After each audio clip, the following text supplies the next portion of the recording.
We've received quite a bit of interest in my free to be workshop, so to that effect, beneath this video is a link that will give you a description for the workshop, and we've also included a special discount. So if that's something you would be interested in, I would invite you to click that link, and I hope that you would find the course to be quite beneficial.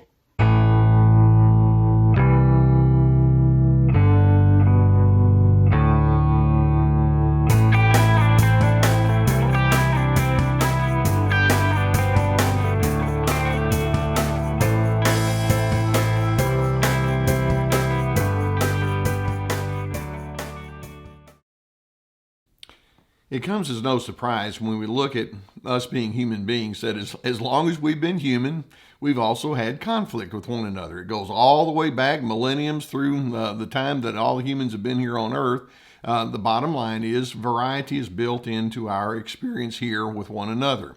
We don't think the same. We don't have the same exact experiences or expectations or personality inclinations, and there are just going to be times when our differences show up, and so we have a conflict there. Add to that the fact that every one of us at times can have our moments of selfishness and our unnecessary cravings for control or our insensitivities. Sometimes that conflict can flare up. Now, in healthy systems, we can say, oh, wait a minute, I see that. And I see that the possibilities could go way into the wrong direction. So why don't we put our heads together and figure out how we can coordinate our skills in such a way that make those conflicts manageable? That would be the healthy and mature way of doing it. But when the narcissist shows up, then that kind of thinking is not going to be existent with them. Rather than them thinking, okay, we've got conflict and so we want to try to blend better, they're thinking, you're trying to take away my power, and their response to conflict resolution is actually a response in power management. Who's going to win, who's going to lose, and that's the thinking that they bring to the equation. Now, I want you to think back into your own personal experiences, and I can echo the same thing in mine, and I've talked with so many individuals in my therapy office who will say the same thing.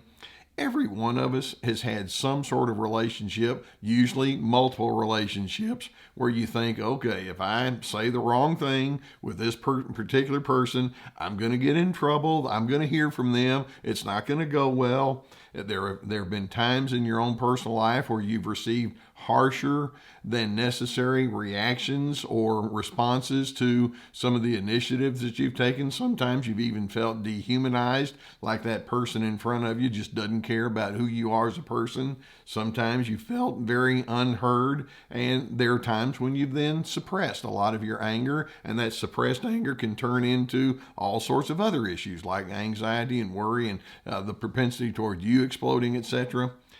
The possibilities are very strong.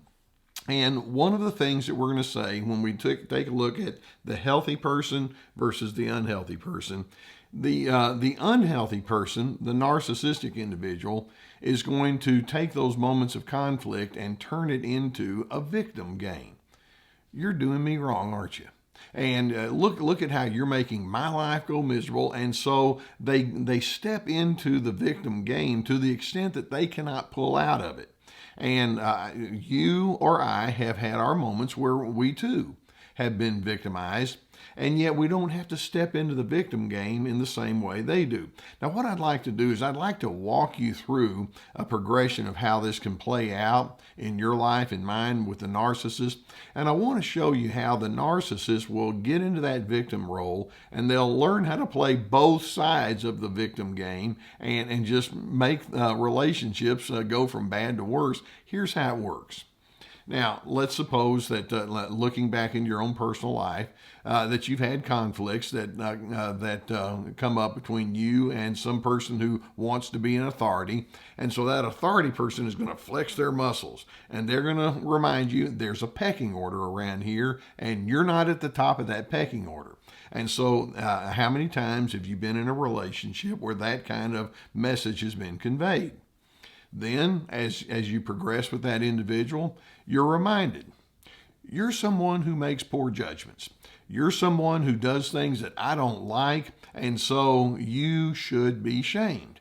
And there have been plenty of times as you look back into your own personal history where it's like, oh yeah, I've been around that person or those people who they communicate like that. And in that moment, that's when you are placed inside the victim's role. You're the victim of inappropriate behavior from that individual who wants to put you in your place, which is beneath them. Then, as you begin feeling that victim's the emotions that go along with the victim status, you start feeling inadequate. You feel exposed. You feel humiliated. Sometimes you feel confused. Other times it's like, I'm going to cover up. You can have increased and ongoing anger, and the emotion that's associated with all the conflict begins to pile up. You strongly dislike feeling that inadequacy, and so you begin thinking, I need to figure out some ways to take care of these emotions that I'm having. I need to determine how I'm going to get away from the victimization that has befallen me. Now, here's where we come to that proverbial fork in the road. Healthy individuals will ask themselves, okay, when I have all of those feelings that I just described, what are my better alternatives? And how can I manage that anger more cleanly? How can I respond to inappropriate messages of shame? How can I conduct myself in such a way where I'm not perpetuating the very thing that's been done to me? Unhealthy individuals, and this is that fork in the road, think, no, I'm not going that path. If somebody in my world has made me the victim and they've, in truth, treated me inappropriately, then my job is to find someone beneath me, and I'm going to put them into the lower position, and therefore I win. In the narcissist world, when they have been victimized, just like you, just like I have sometimes been victimized in the past, they've decided that the best recourse, the best way to manage their emotions is to place someone else in the seat of shame. They have felt condemnation, they have felt rejected, and so now what they do is they dole it out. So that's what I mean when I say they play both sides of the victim game. I have been a victim, now I'm going to make you the victim, and I'm going to be the victimizer, and somehow they think, yep, I have figured it out. This is what I'm going to do, and when you look at that, neither side of that equation works out well. I don't want anyone to feel like they have to just remain as a victim all their life. Okay, I appreciate that they want to get out of it. But turning other individuals into a low life so that you can somehow elevate yourself at their expense, that's certainly not any kind of healthy way of doing things. Narcissists, in their victimization and in their craving to victimize others, then have certain behaviors that start becoming very predictable. They need scapegoats, and that's where you come in, and anybody else that they just don't like after a while. It's like, well, I need to find somebody who's going to take all of the blame in the relationship disappointments that I feel, and so I'm just going to lay it on you. I'll put all sorts of emotion and shame and accusation on you. You're going to be sorry that you were in my presence. In addition, as they play both sides of this victim game, they begin crafting a false narrative. We call it their alternate reality, so that they can tell themselves that, well, from the very beginning, you were actually inferior to me anyway. And the notion of them being a fellow sojourner with you is 100% lost on them. It's like, no, I'm not a fellow sojourner with you. I know I've had my moments and you've had your moments. Let's work together. No, you were damaged before I ever showed up, and then it's just my job to just remind you how damaged they are. And as a result, they will then align themselves with other individuals who will excuse, if you will, their victimizing attitudes towards others. In other words, they're attracted toward authoritarian people. They're attracted towards the power brokers. They're attracted towards those who are already in the power position. And this can be in politics. They love being around authoritarianism in that, or in religion, or in how they manage money, or how they parent one another, or how they respond to all sorts of differences. It's like, well, the power broker over here says this is the way that it's going to do, that you're supposed to do it. Sign me up for that, and I'm actually going to become a power broker myself. And so they become heavy users of criticism, stubbornness, shame, condescension.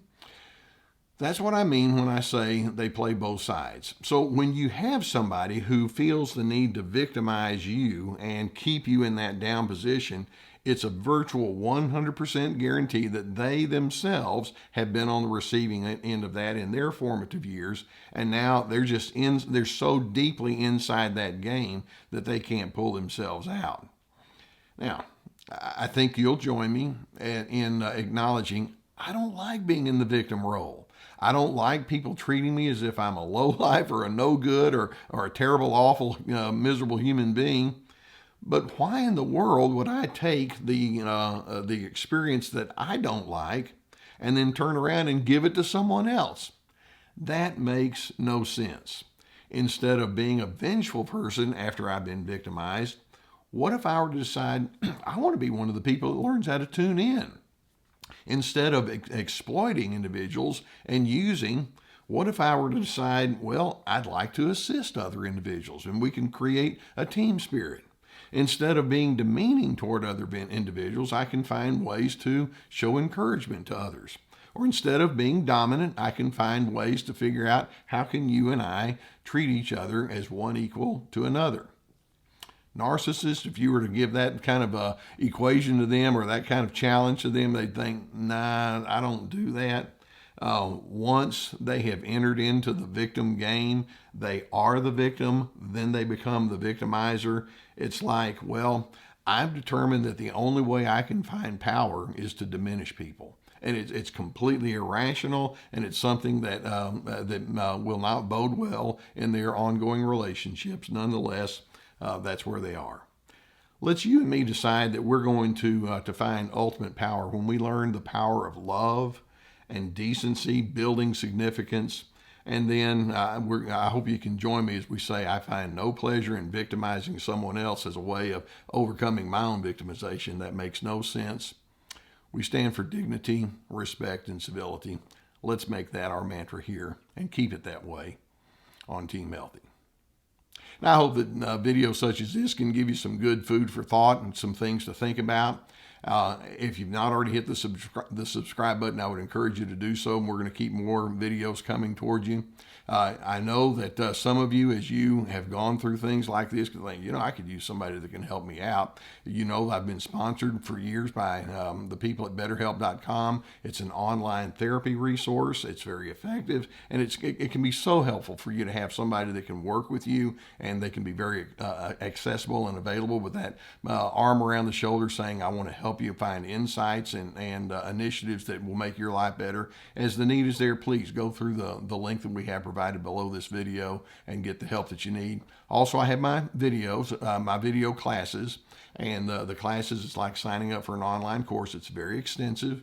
And with each class, we have at least 25 videos and each video has handouts that go along with it with guided questions. It'll take you in a given direction. We have This Is Me about establishing your boundaries with those individuals. We have another class called Free to Be, Finding Yourself Despite the Controllers. We have Ready, Set, Connect about making healthy connections. And then we have others that are in the works that are on the way towards you. Also on my website, you're going to find my webinars, access to our podcast, my plenty of articles, my books, plenty of resources. Okay, narcissists are going to play both sides of the coin. They are the victim, they create victims, and any way you look at it, it's not a good proposition. I'm hoping you can see straight through it. It's like, when you try to play me into that, pull me into that game, I'm not playing it. I'm committed to my own steadiness and reasonableness, and if that's where you are, I'm sorry for you, but at the same time, I'm going to commit myself to being a person of decency, and I want to be a person of peace.